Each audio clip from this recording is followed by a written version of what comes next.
Alhamdulillah wassalatu wassalamu ala Rasulillah Sayyidina Muhammad bin Abdullah wa ala alihi wa ashabihi wa wala.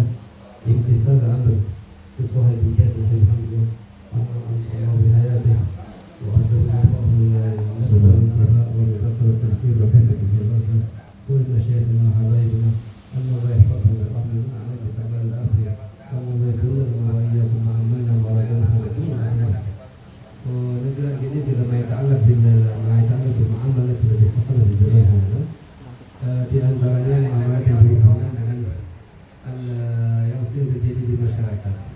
Sering terjadi di masyarakat kadang masalahnya barang jadi.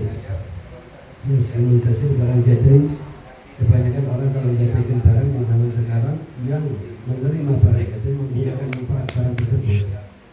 Yang menerima barang jadi menggunakan manfaat barang tersebut itu sudah menjadi mubah, sudah menjadi sesuatu yang tabii. Sekarang misalnya ada Z butuh uang 100 juta akan pinjam kepada satu orang. Orang tersebut bilang mau pinjam 100 juta tapi dengan syarat itu jadikan rumahnya atau sawahnya atau mobilnya dan lain-lain. Selama masa utang belum dibayar, orang yang utangi mensyaratkan kepada yang diutangi untuk barangnya akan dipakai atau sawahnya akan dipakai dan lain-lain. Apa hukumnya tersebut jika terjadi perihal tersebut dengan dasar syarat? Saya utangi kamu 100 juta dengan syarat kamu gadaikan sawahnya kamu selama 2 tahun dan selama 2 tahun aku gunakan sawahnya kamu, maka hukumnya termasuk secara haram dan termasuk dalam kategori akad riba. Haram termasuk dalam dosa besar dan termasuk dalam kategori riba yang diharamkan. Kalau misalnya tidak mensyaratkan sama sekali, dipinjamkan 100 juta, minta barang digadaikan sawahnya, kemudian orang yang punya sawah ini, orang yang utang, tidak mensyaratkan tidak mensyaratkan orang yang utangi tidak mensyaratkan apapun kepada yang diutangi, ataupun orang yang utangi tidak minta balasan apapun dari yang diutangi, maka hukumnya boleh kita pakai. Jadi boleh kita gunakan sawah tersebut, bahkan termasuk perkara yang sangat dianjurkan yang mendatangkan pahala. Ya.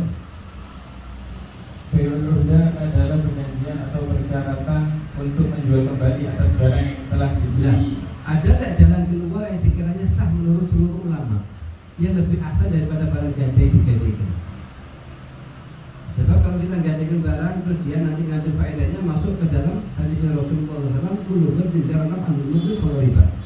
Semua akad utang piutang yang ada dasar orang yang utang yang bisa dapatkan manfaat dari apa yang diutangi, maka termasuk dalam kategori riba. Jadi, ada tak cara? Ada cara yang lebih asal daripada itu, dan ini cara digunakan oleh as-salafun di hadis. Apa jual kembali? Artinya daripada jual kembali, pada sekarang anak punya sawah atau punya rumah harganya 100 juta, rumahnya harganya 200 juta misalnya, anak butuh cuma 10 juta.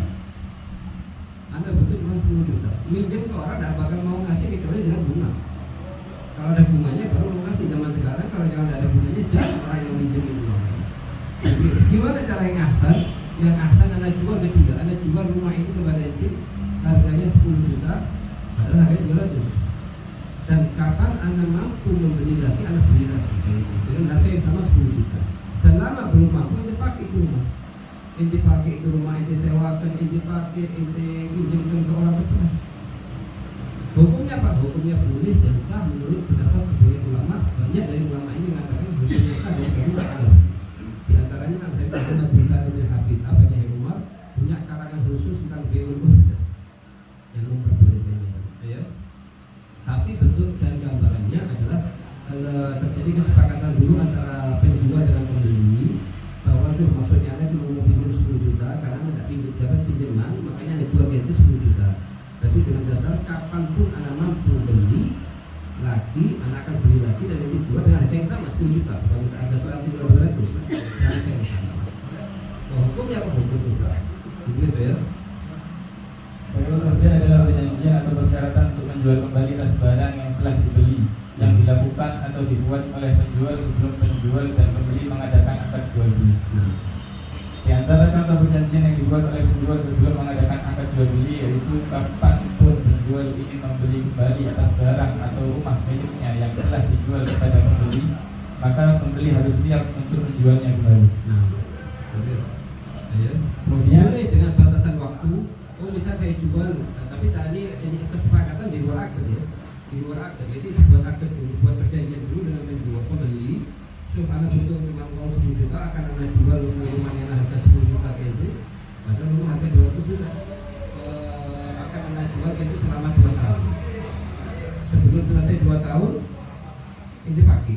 Pas 2 tahun anak akan datang ke rumah kita karena anak bayar 10 juta beli dan beli. Boleh. Boleh juga tanpa batasan waktu. Kalau bukan tanpa batasan waktu, artinya kapanpun kita bayarkan ke dia, maka dia harus berubah dari situ. Ya. kemudian jika pembeli setuju dengan perjanjian tersebut, maka barulah diadakan akad jual beli. Ya.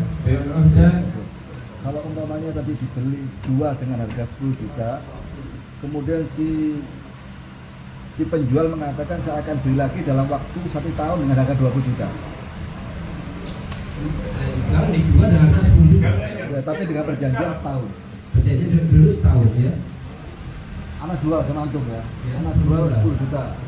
Nanti dalam waktu setahun anak beli 20 juta. Kita likul, Iya. kita likul Ini nggak tahu. mau minta karena 20 juta. Enggak ada. Anak beli dari antum 20 juta nanti. Jadi tidak masalah. Tidak masalah. Karena yang akan menambahin pembeli sendiri. Ya, tapi setahun maksudnya. Iya, tapi tanpa syarat dari sini. Iya, iya. Dan ini perjanjian di luar akad. Sambil akad. Waktu terjadi akad jual beli tidak ada perjanjian sama sekali. Anak jual rumahnya anak harga 10 juta tanpa ada perjanjian apapun. Tidak boleh ya. Ya, perjanjian dibuat sebelumnya, Belumnya. sebelum ada akad. Ya, ini anak maksudnya anak cuma butuh uang 10 juta, Iya. terus anak jual ke antum harga 10 juta, sebetulnya rumah harganya 200. Iya. Anak kalau pinjam ke orang mau tidak mau nanti lewat jalur riba. Oke, anak keluar dari riba, lewat ini. Ya harus setuju sudah ditulis akad jual beli rumah seharga 10 juta. Nanti begitu antum mampu beli, kapanpun beli setahun misalnya bedanya setahun, beli 10 juta kewajibannya antum itu tidak wajib bayar 20 juta. Kalau pun antum mau ngasih ihsan 10 juta itu haknya antum. Kalau belum sempat bayar mut Belum sempat bayar artinya tetap meninggal. kalau meninggal diteruskan anaknya, ahli warisnya. Dalam BLOHDA kalau belum selesai ini perjanjian salah satu dari akad penjual atau pembeli meninggal dunia, maka diteruskan ahli warisnya.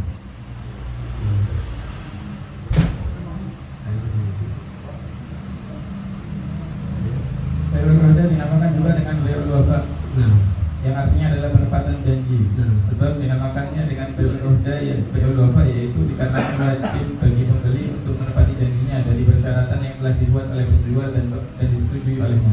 nah ini asal 100 kali daripada gadekan barang, daripada gadekan rumah. Karena orang zaman sekarang kalau kita ngambil ke bank mau tidak mau ada riba. Kita utang ke bank mau tidak mau 100% tidak riba. Riba adalah paling minimnya adanya riba sama nasabah kafir seperti zina dengan ibunya sendiri di Islam. Ya. Yaitu akan menjual kembali kepada penjual atas barang yang telah dibeli pada waktu yang telah disepakati. Dalam kitab Al-Mawsu' Al-Fiqhiyah Al-Kuwaitiyah dijelaskan Bayul Roda atau Bayul Wafa wal bay'u bi syarti an al-ba'i' mata radda thaman yaruddu al-mushtari al-mabi' ilayhi. Nanti ini ya. Wa inna ma sumiya Dan tidak boleh bagi pembeli minta enggak anak dulu